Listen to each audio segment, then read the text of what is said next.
Olá a todos, meu nome é Renato Birani Guilardi, eu sou atual presidente da Sociedade Brasileira de Paleontologia e eu queria hoje aqui falar para vocês, nesse segundo workshop de curadoria em geociências da Federal de Brasília, sobre uma plataforma que nós desenvolvemos, chamada Lund. Essa plataforma é uma plataforma diferenciada, uma plataforma que eu vou mostrar para vocês. É uma catalogadora, mas não só catalogadora de fósseis, ela também permite uma série de ações, de ferramentas em cima dela.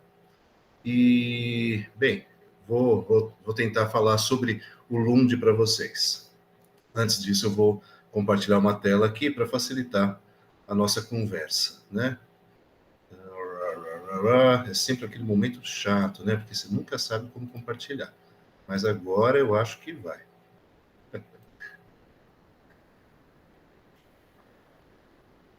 Bem,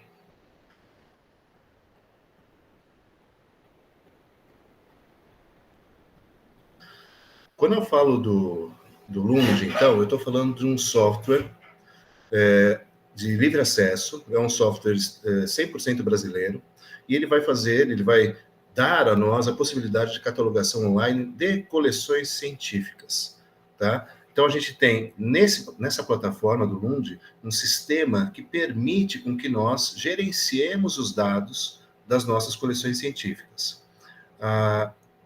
O sistema está no ar desde 2012, no Congresso de Paleontologia de Natal, no Rio Grande do Norte. A gente fez a divulgação, a gente permitiu a abertura do Lund. Então, o ano que vem, faremos 10 anos dessa plataforma online.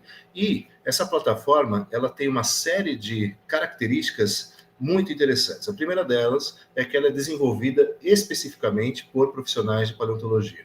Então, todo o seu arcabouço, toda a sua disponibilidade de dados está pensado para que o profissional paleontólogo utilize.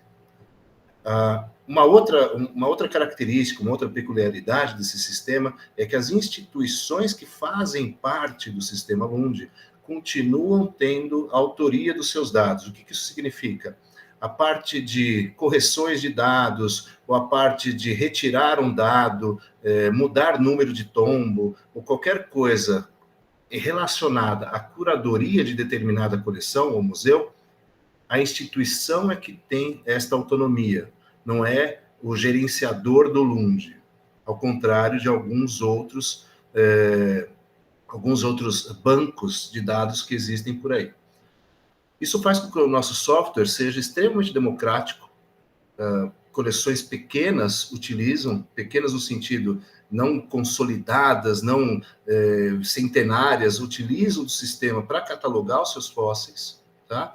É um ambiente extremamente seguro, onde apenas o curador da coleção científica, como eu disse, tem a possibilidade de mexer nos dados, de alterar dados, e é de extremo fácil acesso, como eu vou mostrar em breve para vocês. Na verdade, o Lund, como eu disse, as bases dele são do início do século XXI, mas a funcionalidade dele só foi desenvolvida a partir de 2012 por 3 pesquisadores que eu gostaria de citar aqui, porque sem eles a gente não conseguiria ter essa plataforma, né?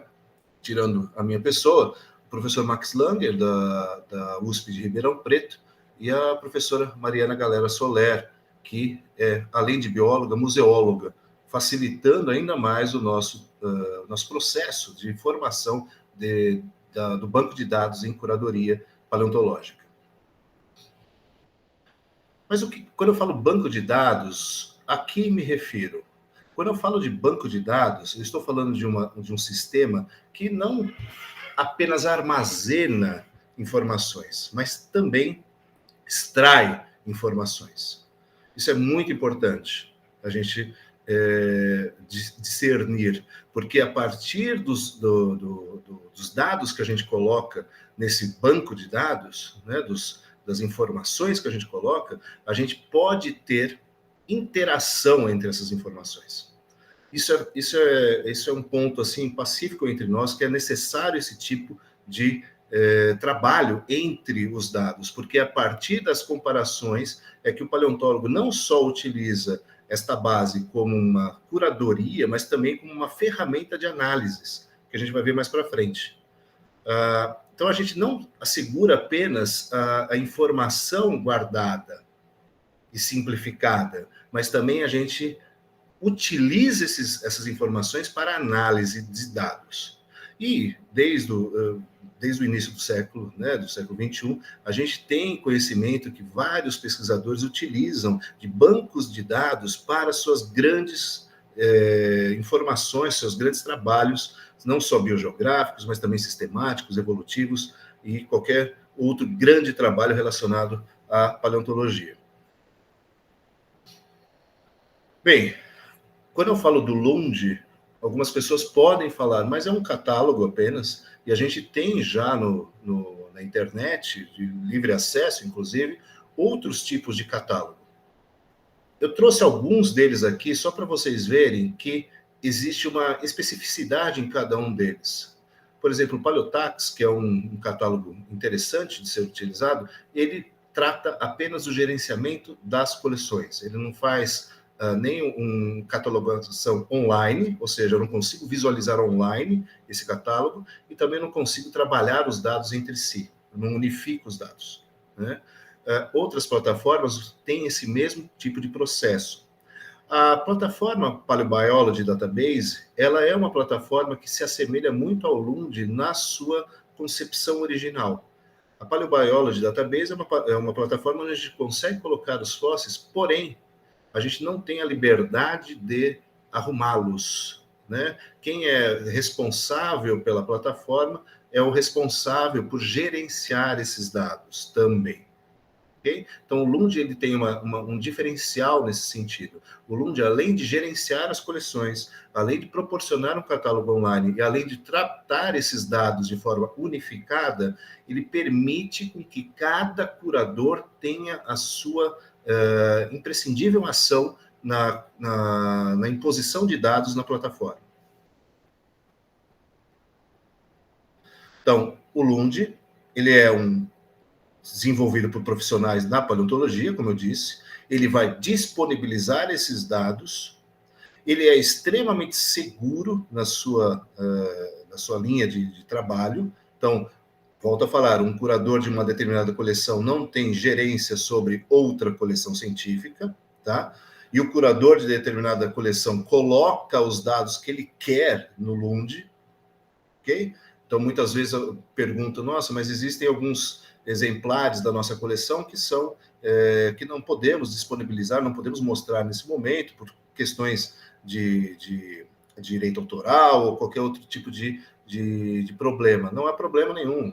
Esse dado não é necessário ser colocado. Não há uma sequência, não é uma coleção inteira que deve ser colocada, porque, na verdade, o Lund é estruturado no espécime.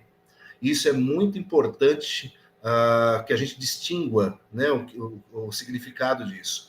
Quando eu falo que uma plataforma é estruturada no espécime, eu não estou fazendo uma catalogação, por exemplo, da diversidade de fósseis de um país ou de uma região.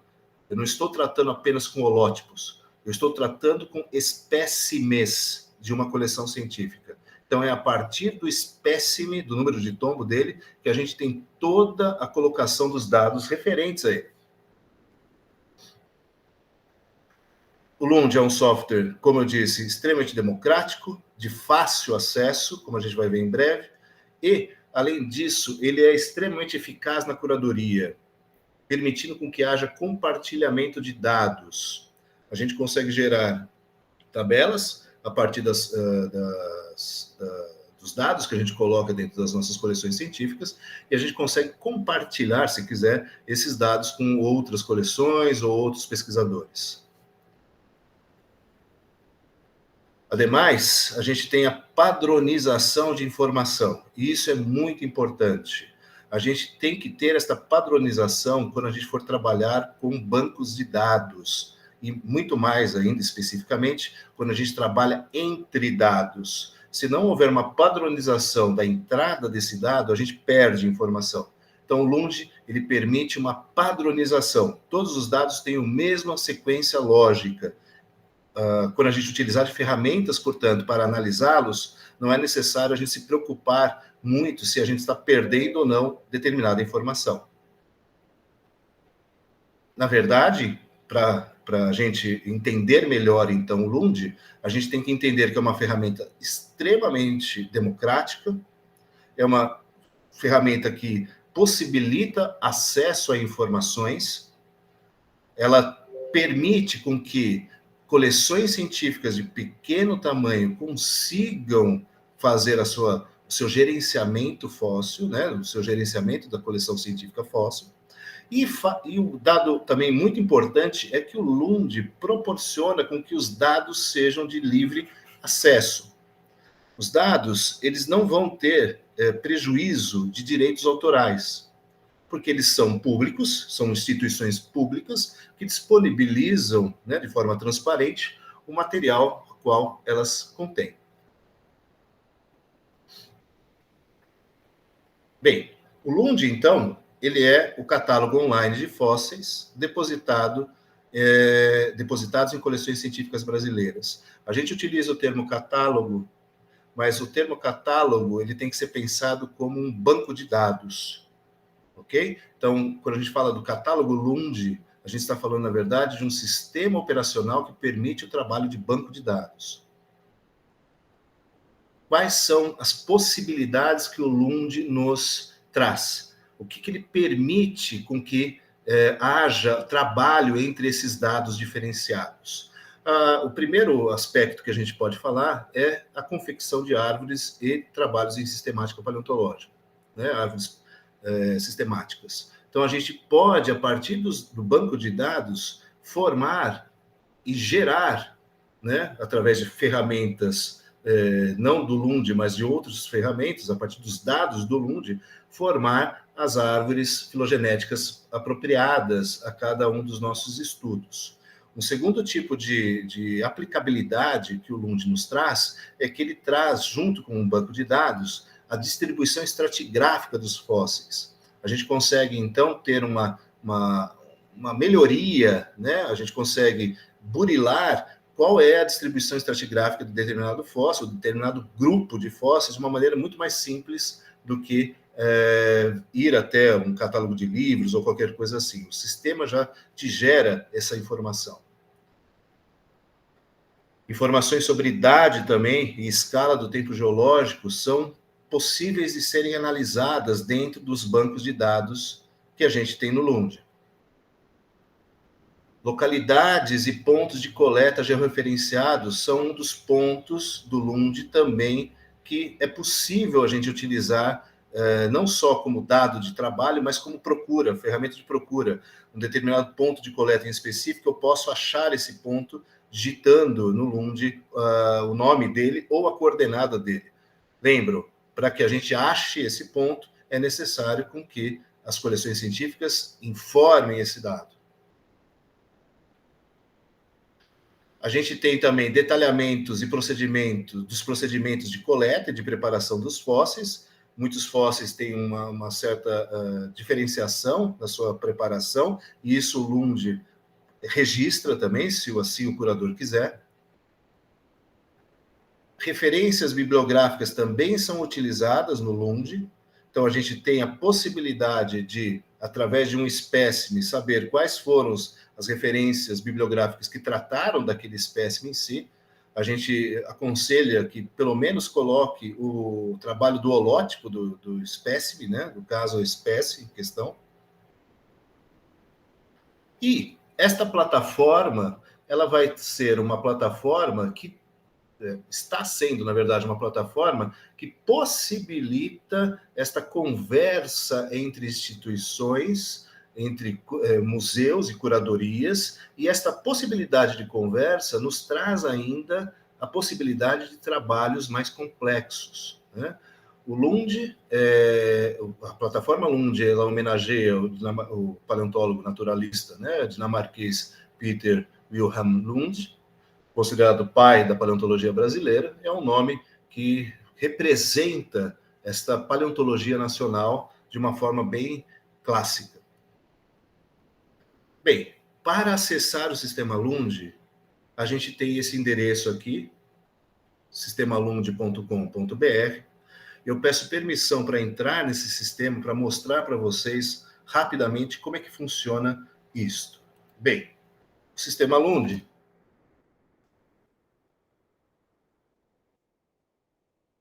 essa é a tela de entrada do Lund, né? A gente já tem até uma tela inicial que mostra o e-mail da Mariana. A Mariana é que gerencia os problemas encontrados na plataforma. Então, qualquer curador que tiver problema nisso pode entrar em contato direto com a Mariana ou com qualquer um dos outros desenvolvedores, tá? A gente tem uma página de entrada do sistema extremamente fácil de leitura. Se vocês perceberem, a gente tem a quantidade de espécimes, né? Esse quadrado laranja que existe aí, a quantidade de espécimes já catalogados hoje, né? Estamos em novembro de 2021, a gente tem 27.507 espécimes catalogados, é um número considerável, né? A gente tem também uma caracterização dos principais grupos taxonômicos relacionados a essas entradas de dados. Então, vocês vão ver aqui que existe, no caso, né? Aqui tem Pachyrhizontidae, que é um grupo de fósseis, peixes do Crato, grande quantidade deles, mas também existe uma grande quantidade de bivalve, quase 20%, né? De traqueófitas, a gente tem quase 3%, temos 3,5%, né? Além da distribuição dos grupos taxonômicos, a gente consegue também visualizar aonde esses espécimes são ou foram coletados, né? No caso aqui, a gente vê uma distribuição bem ampla pelo Brasil de diferentes espécimes coletados. Há também os dados iniciais de espécime por era geológica dentro do catálogo. Então, a gente vai ter, nas coleções científicas que estão trabalhando aqui, uma grande parte, quase 50%, de fósseis relacionados ao Mesozoico, né? E também há um breve gráfico mostrando a quantidade de espécimes descritas, ou coletadas, melhor dizendo, por ano. Então, vocês veem aqui um pico de coleta em 1995, um pico de coleta em 1970, a gente vai ter uma série de informações relacionadas a isso. Esses dados, eles são livres, então a gente consegue, a partir deles, se quiser, trabalhar uma série de coisas. Pelo menos uma informação geral das coleções, né, que estão dentro do sistema, a gente pode ter, né? A gente tem também a possibilidade de criar uma conta, aqui na parte superior. Então, se vocês forem curadores ou quiserem participar desse sistema, é simplesmente criar uma conta, ok? Esta conta criada, ela permitirá com que vocês associem novos exemplares à coleção. Antes de eu fazer o meu login, para vocês verem como é que um curador trabalharia nesse sistema, eu quero que vocês reparem que aqui existe já a possibilidade de pesquisa de espécimes catalogados. Então, nessa barra de rolagem aqui à esquerda, vocês vão ver que a gente pode procurar desde o número de tombo, pelo número de tombo. Então, a gente consegue visualizar espécimes a partir do número de tombo, espécimes pelo seu grupo taxonômico. Isso é muito interessante, porque, por exemplo, eu posso pegar um grupo taxonômico aqui, pegar, sei lá, dinossauro, né, que vocês adoram. Eu vou pesquisar aqui quais são os espécimes de dinossauro descritos, então a lista está feita, né? Então, desde do Centro de Pesquisa de História Natural e Arqueologia do Maranhão, passando pela USP de São Paulo e várias outras instituições, se vocês forem visualizar, a gente vai encontrar o registro de dinossauria. Isso é um dado interessante. Se vocês quiserem ver quem é esse organismo, por exemplo, VT002, do Centro de Pesquisa de História Natural de Arqueologia do Maranhão, é só pedir para exibir. Quando vocês clicam em exibir, surgirá uma tela, infelizmente não vai aparecer aqui para vocês, porque eu estou compartilhando apenas a guia, mas surgirá uma tela mostrando todos os dados relacionados a esse exemplar, tá? Desde o grupo taxonômico, da idade, das informações de coleta, da curadoria, de onde está esse material, o que é esse material, tá? Deixa eu mostrar para vocês, para não criar problema. Só um minuto, para vocês verem que é real. Então, veja, deixa eu ver se é essa daqui, perdão.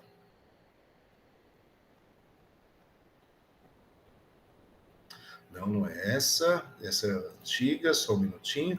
Eu faço questão que vocês vejam, para vocês verem a distribuição de como é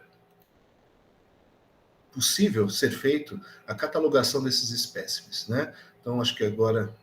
Nossa, não está entrando mesmo, gente. Espera aí, só um minutinho. Deixa eu arrumar isso aqui. É a última vez, eu prometo. Se não conseguir, é porque não é para conseguir.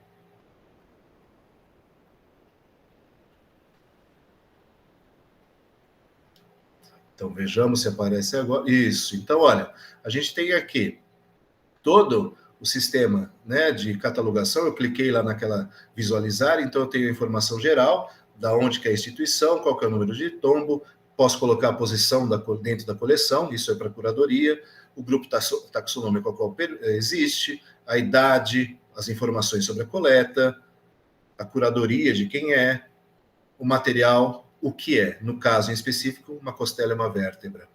Tá? Então, esse tipo de informação é possível de ser gerenciada pelos curadores, mas é possível de ser visualizada por quem está participando ou quer aprender o sistema. Né? Então, deixa eu voltar aqui só para a tela para vocês, para a gente terminar de ver algumas coisinhas aqui.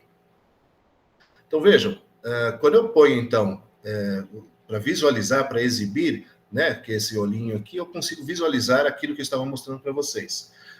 Existem outros tipos de procura possíveis, o tempo geológico. Então, se eu vou até o tempo geológico, eu posso criar, sei lá, eu posso ver quais são os fósseis relacionados ao Mesozoico no Cretáceo. Vou pesquisar os espécimes que estão catalogados, que têm esta característica, e pronto, aqui estão os exemplares. São cerca de 12 mil exemplares com essa caracterização, né? A estratigrafia, a mesma coisa, eu consigo também, de uma forma bem rápida, efetuar qual estratigrafia que eu posso utilizar. Então, a bacia, sei lá, Grupo Bauru, né? Vamos ver o que tem do Grupo Bauru catalogado. Pronto, aqui já, novamente, outros exemplares dos cerca de 460 espécimes, né? Instituições, a gente tem as instituições aqui, é possível ver, através de uma determinada instituição, qual é o fóssil que ela já catalogou. Por exemplo, eu estou usando aqui a Unesp, o meu campus de Bauru, né, para ver o que o nosso laboratório já catalogou como exemplar. Estão aqui quase 1000 exemplares, a gente tem todos eles aqui catalogados, né? Isso pode ser feito a procura por referência, por localidade, por ponto de coleta. No caso de ponto de coleta, a gente pode utilizar, inclusive, a coordenada para achar esse determinado ponto, né? Lembrando que tem que ter tido essa informação colocada pelo curador. Se não houver a informação, não há como achar, né? E as referências não padronizadas. Então, tudo isso é o que uma pessoa que não é curadora entra no sistema e pode visualizar. Gera uma série de dados, ele pode trabalhar com esses dados da maneira que lhe convém. Vocês podem até perguntar, né? Isso é uma coisa que talvez alguém tenha reparado, né?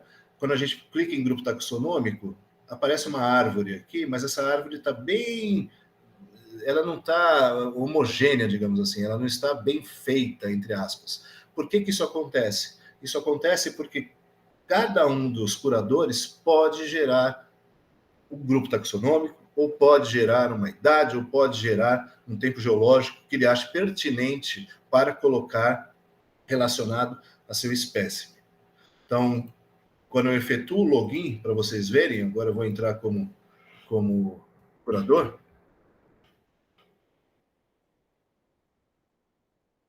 Eu efetuo esse login, eu consigo... Aqui eu posso, por exemplo, posso catalogar um novo espécime. Então, catalogando um novo espécime, vai aparecer uma página aqui onde eu posso trabalhar desde o número de tombo, qual que é, a taxonomia, o que é. Eu posso gerenciar aqui, criar, então, dentro aqui do grupo taxonômico, um novo clado, né, um novo taxon, os materiais, a idade geológica, a mesma coisa aqui com a tabela de idade geológica, os dados da coleta, a data, o ponto, a parte de curadoria do fóssil, né? Aqui eu posso até, o curador pode pesquisar os outros curadores, quem são, tá? Imagens do fóssil eu posso colocar aqui, e as referências. Uma vez eu colocando esses dados, eu posso publicar, posso deixar visíveis às pessoas que vão analisar. Ok? Então, na verdade, então, a gente tem essa estrutura dentro do Lund que permite que a gente trabalhe uma série de estruturas diferenciadas. Pois bem, quando eu falo de espécimes, eventualmente pode aparecer espécimes ou idades que eu não queira mais, eu posso apagar então esse tipo de estruturação. No meu caso aqui, eu sou o gerenciador geral, então eu posso apagar isso, mas os curadores não têm permissão de apagar estruturas, né, números de tombo de outras instituições.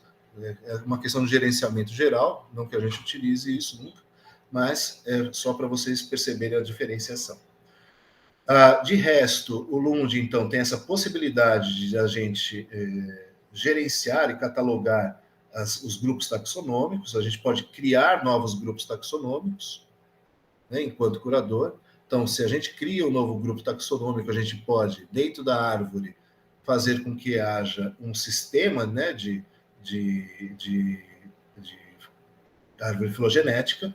Eu posso voltar, caso altere-se o nome do taxon, eu posso mudar esse taxon também. Então, a gente tem uma série aqui de estruturas que a gente pode trabalhar, tá? As instituições que estão trabalhando no Lund hoje são várias. A gente tem cerca de, se não me engano, são 50 museus que trabalham aqui, né, junto com o Lund, que depositam suas informações de curadoria. Então, temos o Museu de Pré-História de Itapipoca, o Museu de História Natural Federal de Alagoas, a Federal dos Vales de Jequitinhonha, em Mucuri, Federal do Paraná, Vale do Rio dos Sinos, Federal de Juiz de Fora, Blumenau, Bahia, Federal Pará, a USP de Alciência São Paulo, Rio Preto, São Carlos. Então, temos várias, Ceará, Santa Maria, Piauí, são várias, Pernambuco, são várias instituições, até a Universidade de Brasília tem dados aqui colocados, então são várias instituições que utilizam do Lund para catalogar os seus fósseis e que podem vir a ter acesso às outras informações para trabalhos mais concisos. Eu fico à disposição de vocês, eu acho que é fácil achar o meu contato, se não, é só entrar no e-mail renato.guilardi@unesp.br, que vocês podem tirar qualquer dúvida ou qualquer tipo de informação que achem pertinentes em relação ao sistema Lund, ok? Então, eu gostaria muito de agradecer novamente a possibilidade de falar aqui no workshop sobre o Lund. O Lund é uma plataforma que vai fazer 10 anos, é uma plataforma já madura, necessita, claro, de manutenções, isso é constante dentro do mundo da informática, vocês sabem, mas ela é moderna, e ainda é moderna, e eu a considero como a mais democrática das plataformas. A gente consegue ver os outros dados com muito mais clareza, né? E o curador também tem muito mais facilidade de trabalhar seus dados na plataforma. É muito intuitivo. Perfeito? Então, agradeço novamente, fico à disposição. Um grande abraço a todos.